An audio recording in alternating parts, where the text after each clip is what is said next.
começar o primeiro, olha aqui, ansiedade e estresse.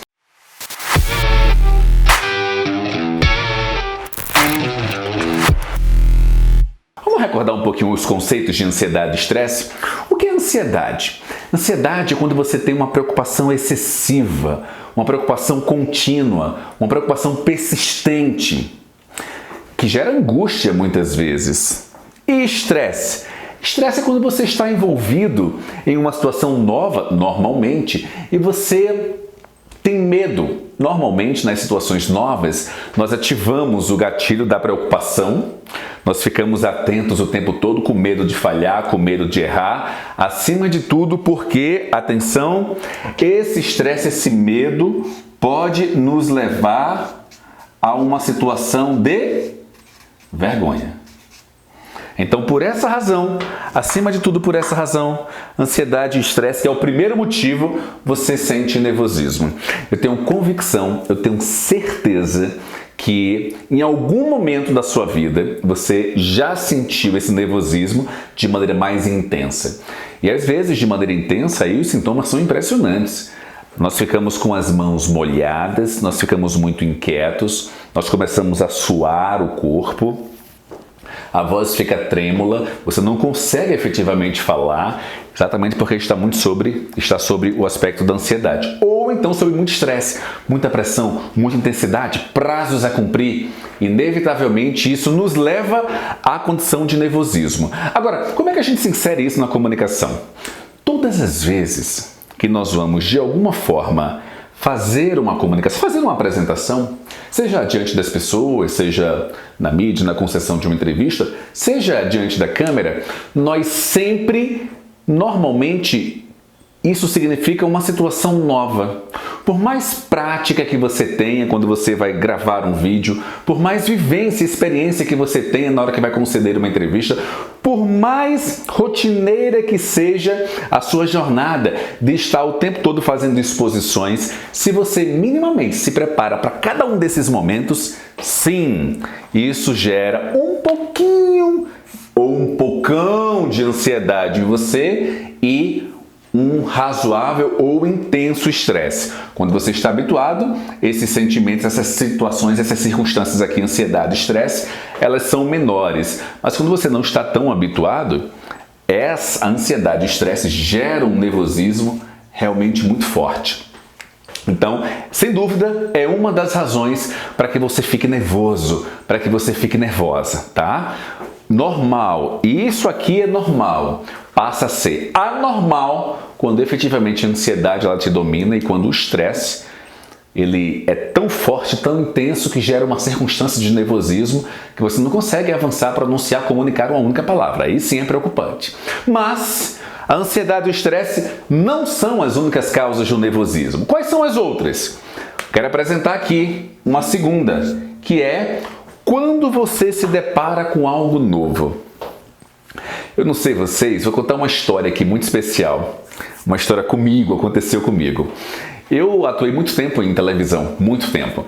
E aí, por iniciativa própria, eu deixei a emissora exatamente para me dedicar à minha empresa, que é o Instituto Wender Rodrigues. Pois bem, recentemente, 2 anos depois, eu comecei a fazer umas produções especiais para uma emissora aqui no Distrito Federal. Só produções especiais para a gente buscar prêmios, ganhar prêmios, enfim. E houve um momento, isso é uma coisa curiosa, eu até então não tinha revelado.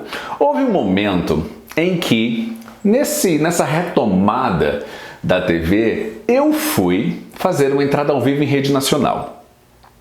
Até aí nada demais, porque eu fazia isso diariamente. Eu trabalhava na Record, detalhe, tá? Eu trabalhava na Record, trabalhei muito tempo na Record, muitas matérias em rede, muitas reportagens vinculadas no Brasil e fora do Brasil, muitas premiações e a minha participação nos principais telejornais de rede da emissora. Fazia isso quase que diariamente. Então era comum, rotineiro, absolutamente rotineiro.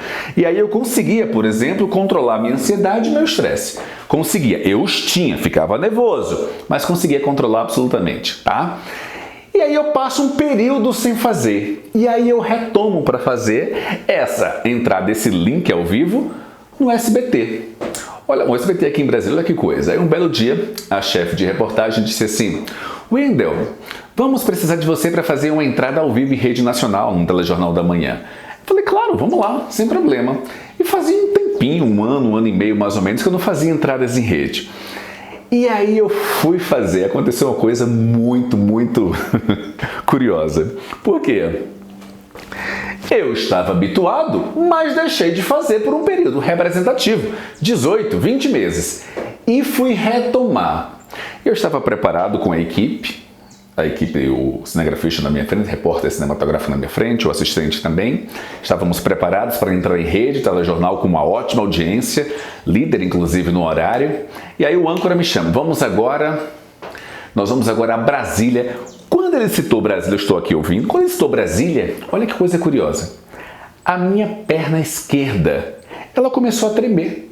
Literalmente, ela começou a tremer. Ela tremia. E eu estava aqui preparado. Eu dei uma olhadinha assim para a perna. Eu não tinha controle sobre a minha perna. Eu não sei se já aconteceu isso com você. Eu não tinha controle. Como eu passei a não ter controle sobre a minha perna, o nível de nervosismo aumentou. Mas eu estava muito concentrado. E aí o apresentador me chama. E aí eu entro. Aqui em Brasília, tal. Isso durou 2 minutos, 2 minutos e meio, 3 minutos no ar, ao vivo para o Brasil inteiro. Isso é uma eternidade em televisão. E durante todo o processo, olha que coisa, a minha perna tremendo. Só que ela tremia de uma maneira até levemente sensível. Não era aquela tremedeira gigantesca, não. Ela tremia. Mas era o gatilho do nervosismo, sem dúvida alguma. Porque eu estava há bastante tempo sem exercitar, sem viver aquela prática e me deparei com algo novo. Não era tão novo, mas eu voltei a conviver com aquela circunstância nova. Resultado, durante os 2 minutos e meio que eu estive no ar, a perna estava tremendo. Só que ela ficou, com o decorrer do tempo, conforme o tempo foi passando e eu estava absolutamente desenvolto, mesmo assim desenvolto, não houve nenhum travei nenhuma vez, titubeio, que seria normal, tá, gente? Todo mundo vive uma situação como essa. Na hora que você vai gravar um vídeo, na hora que você vai falar diante das pessoas, na hora que você vai entrar ao vivo, sendo entrevistado ou profissional de comunicação ou jornalista, isso acontece. Mas mesmo assim eu continuei, a minha desenvoltura foi muito boa e demorou ao final, recebi as mensagens da equipe, pô, foi legal, foi show, maravilha. E eu saí conversando com a equipe para ir para o carro, para ir para a próxima atividade nossa. E eu não comentei com ninguém, estou comentando aqui agora. Mas quando eu entrei no carro e nós fomos em relação a outra pauta, eu fiquei lembrando, caramba, que coisa, quem diria?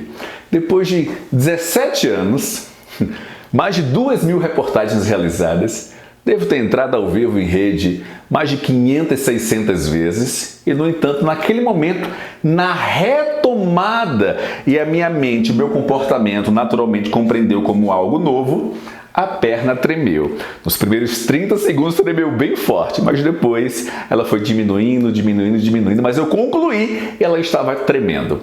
Eu cito esse exemplo apenas para que você possa entender que todas as vezes que você vai se deparar, vai fazer, vai realizar, vai produzir, vai conduzir uma circunstância nova, é natural que você fique nervoso, que você fique nervosa. Fique presente para isso, tá bom? Nada de meu Deus. Agora, o que eu sugiro? Eu até pontuo isso muito com os meus alunos. Eu sempre digo, olha, nós precisamos e devemos mostrar, claro, vulnerabilidade, mas, dependendo da circunstância, muito zelo nessa exibição de vulnerabilidade. O que é exibição de vulnerabilidade que eu estou aqui me referindo? Estou, inclusive, nesse tópico aqui, tá? A causa do nervosismo, algo novo, quando você faz algo novo. O que é isso? Quando você concluir alguma coisa, seja um vídeo, concluir uma exposição, seja alguma coisa na TV, no rádio, nas redes sociais de uma maneira geral, uma live, uma transmissão ao vivo, não importa. Quando você for comunicar, mesmo que você viva aquele nervosismo, aquela inquietação, tá tudo bem, você já compreendeu, é algo novo. Mas ao final, você não precisa ficar replicando e reproduzindo isso para todo mundo, não. Por que eu estou dizendo isso? Porque isso pode, atenção, isso pode provocar um efeito não interessante para você. Que efeito é esse ainda não interessante para você? Ora, se você vai fazer uma apresentação, vai participar de uma live e você começa a ficar nervoso, nervosa, e é natural, mas você conduz bem a live, beleza, tranquilo. No final, aí você vai conversar com um amigo, uma amiga, 2, 3, 10 pessoas, vão mandar uma mensagem, dizer que gostaram, que foi bacana e tal, e você vai dizer para todos: nossa, eu fiquei muito nervosa, nossa, eu fiquei muito nervoso, nossa, quase não conseguia. Não precisa. Porque essas pessoas que vão ouvir esse excesso seu de relato pensarão: poxa, fulano ou fulana ficou muito nervoso ou nervosa. Então eu acho que não é de bom tom chamá-la para uma próxima ocasião. Faz sentido? Não estou dizendo nem recomendando que você eu sou mal, porque não é não. Não é. Eu citei aqui 17 anos depois, minha perna tremendo, mas qual foi o único comentário que eu fiz, para ser muito fiel ao relato? Quando nós estávamos indo a caminho do carro, eu comentei com o cinegrafista, a máquina, eu falei: caramba, eu fiquei com minha perna esquerda tremendo. Eu imaginei que, olha que coisa, eu imaginei que não fosse conseguir concluir. Apenas isso, e nada mais. E eu não fiquei, aí eu disse para outro: nossa, olha, quase não conseguia. Nossa, quase, não precisa. Você partilha 1 ou 2 vezes e tá tudo bem, segue o jogo. A vivência, a prática, a circunstância, acima de tudo, a frequência permitirá que você possa controlar esse nervosismo. Só para deixar bem claro, o problema não é você ficar nervoso, nervosa. O problema é você não controlar esse nervosismo. Todos ficam, gente. Todos ficam. Percebam isso, tá? Só para ficar presente para você, combinado? Mas existe outra causa também do nervosismo. E qual é? Quando você não domina o assunto. Eu sou categórico com os meus alunos. Categórico. Esse é um dos pilares, inclusive, do meu método. Quando você vai transmitir uma informação, uma mensagem, só fale sobre aquilo que você domina. Ponto. Vou repetir. Só aceite falar sobre aquilo que você domina. Vai fazer uma exposição? Vai conduzir uma reunião sobre determinado tema? Você conhece?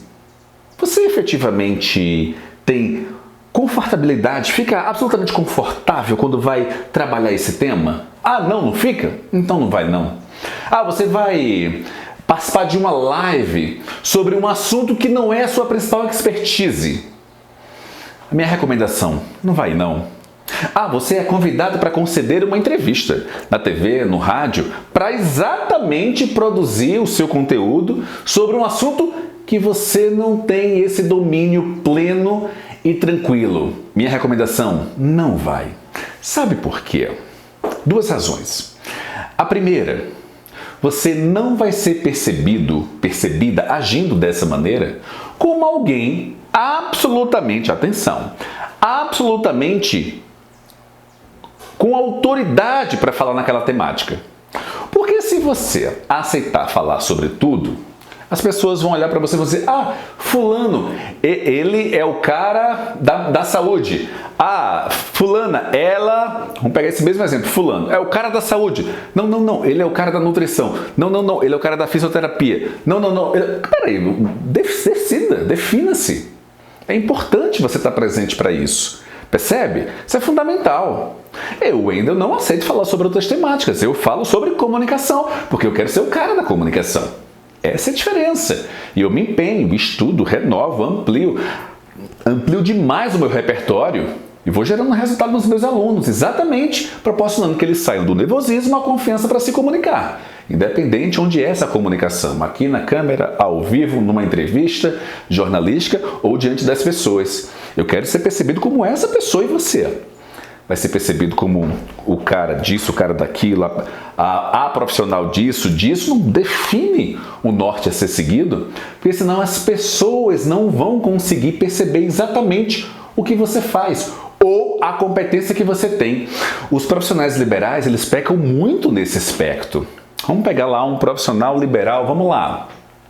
São tantos, né? Nós temos advogados, nós temos médicos, nós temos nutricionistas, fisioterapeutas. Mas vamos lá, vamos pegar advogado. O advogado, a gama do direito é muito ampla. Eu digo isso porque eu tenho muitos alunos no universo do direito. Juízes, desembargadores, ministros aqui em Brasília, inclusive, que a gente atende, defensores públicos, promotores, muitos advogados das mais diversas áreas. Ora, se você é advogado trabalhista, não aceite falar sobre outras coisas, não.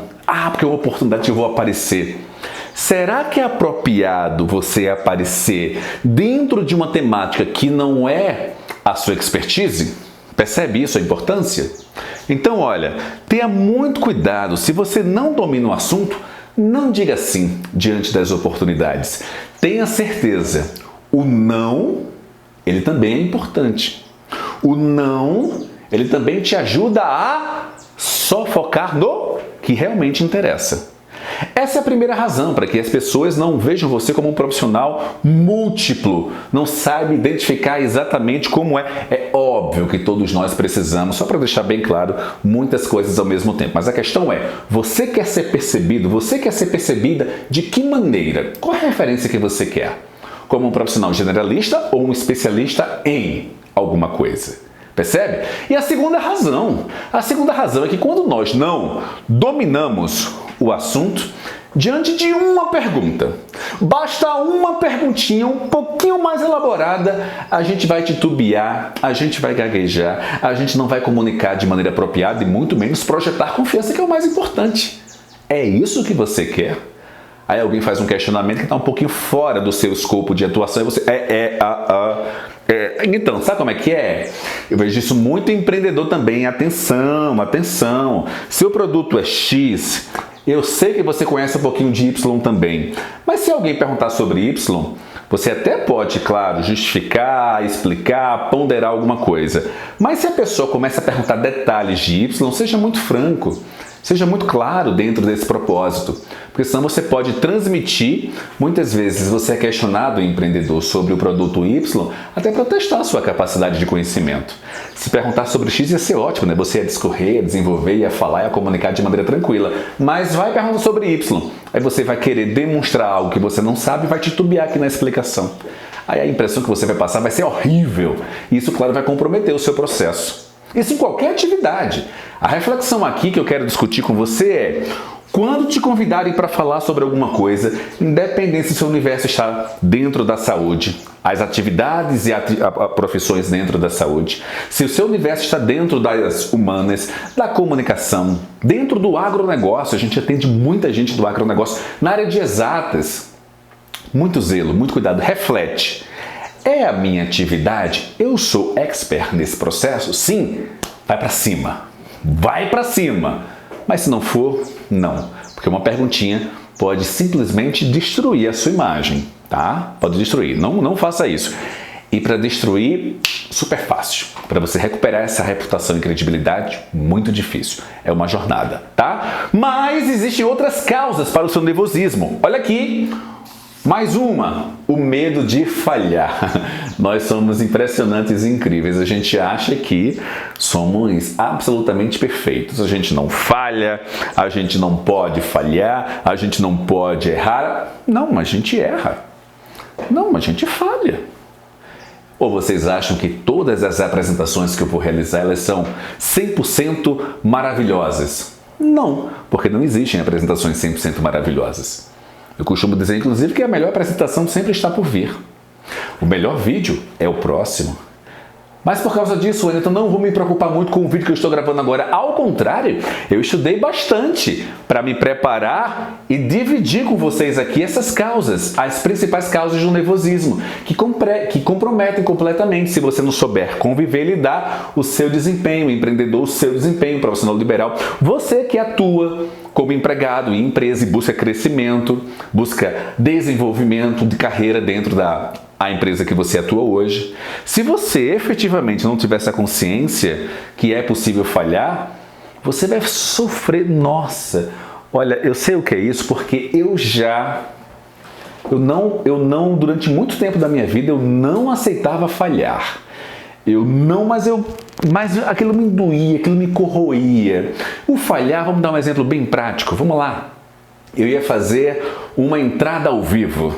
E nessa entrada ao vivo, o editor em São Paulo tinha combinado comigo que duraria 45 segundos. E aí a minha participação durou 50 segundos. Então esses 5 segundos acabou sendo um pouquinho mais do que ele tinha dito. Isso acabava comigo. Ninguém falava nada, mas eu próprio me questionava, caramba, como eu passei 5 segundos, não pode, vai comprometer o jornal. Eu criava uma jornada, uma loucura tão grande, o peso dessa responsabilidade era tamanho que muitas vezes não tinha peso nenhum. Foram 5 segundos, foi um erro. Desculpa, editor. E ele nem falava nada. A cobrança era minha. E aí simplesmente caberia depois eu dizer, poxa, desculpa ter passado 5 segundos.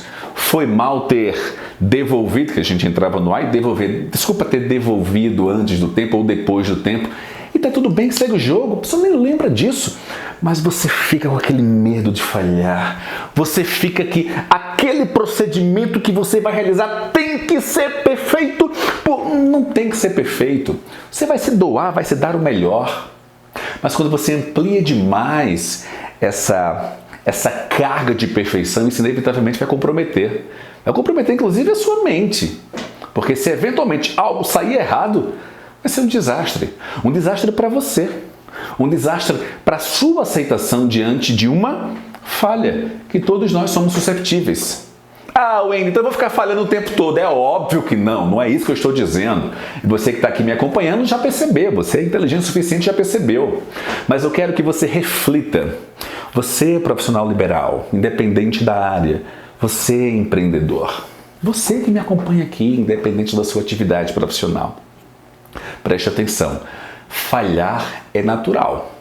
Corrige e avança. Corrige e avança, corrige e avança. O que não dá para ficar se martirizando o tempo todo por causa daquela falha. Aí não rola, aí não é legal, isso acaba com você. E dificilmente, quando você se martiriza demais, você consegue se livrar do nervosismo. Não faz isso. Não faz isso para o seu bem. Tá? Não faz isso para o seu bem. Em algumas ocasiões, quando você for fazer uma apresentação para um cliente, não vai ser legal. Porque você não estava bem naquele dia, não acordou bem, não teve uma manhã legal, não teve uma tarde boa, a noite foi péssima, a madrugada nem dormiu. E você vai fazer aquela apresentação, você vai se doar ao máximo e não vai conseguir fechar por alguma razão. Porque não conseguiu controlar o nervosismo, porque o seu processo de convivência com a falha é muito difícil. A minha recomendação para você é entenda. Não conseguiu fechar? Tá tudo bem. Você só precisa de um sim. Eu costumo dizer isso muito para mim mesmo diariamente e reproduzo isso para os meus alunos. A gente trabalha não por nãos no plural, por um sim. Basta um sim. É só isso que você precisa. Porque quando você tem um sim, você renova.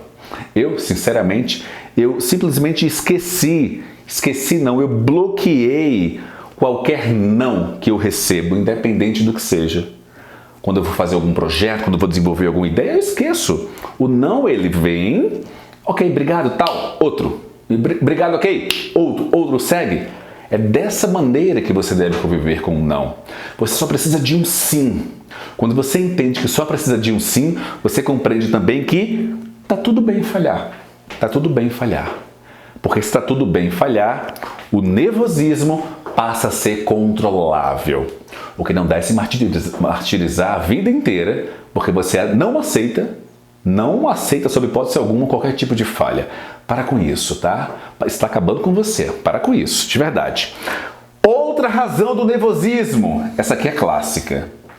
O julgamento dos outros. Por que nós temos tanto medo? Por que nós temos tanto temor em falhar? Como estão ligados aqui o medo de falhar com o julgamento dos outros? Por que nós temos tanto medo de falhar? Para que os outros não possam nos classificar dentro de um processo. Ah, fulano é bom, fulano não é. É ruim.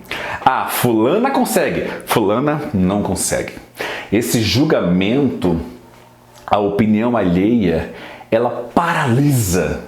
Literalmente paralisa.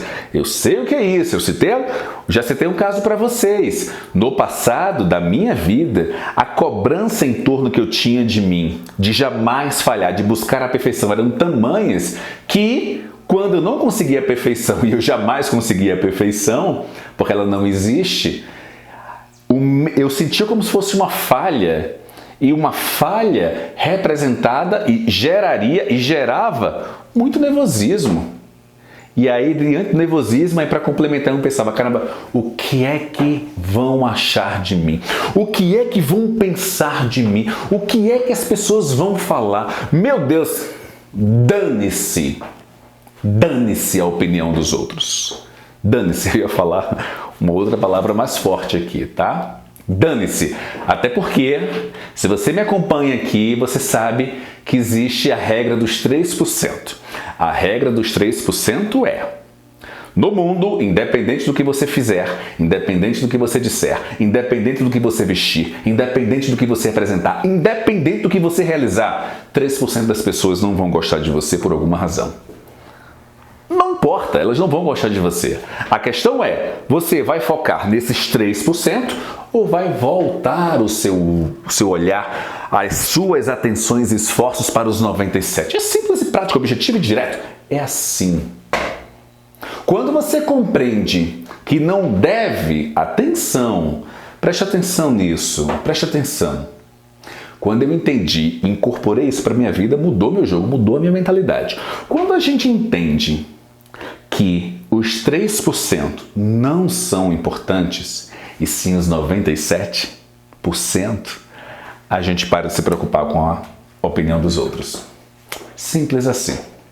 Simples assim, dessa maneira. Percebe? E você, até quando vai continuar preocupada com a opinião dos outros? Até quando vai se permitir paralisar? Até quando? Me fala. Você realmente merece isso? Eu entendo que você não merece.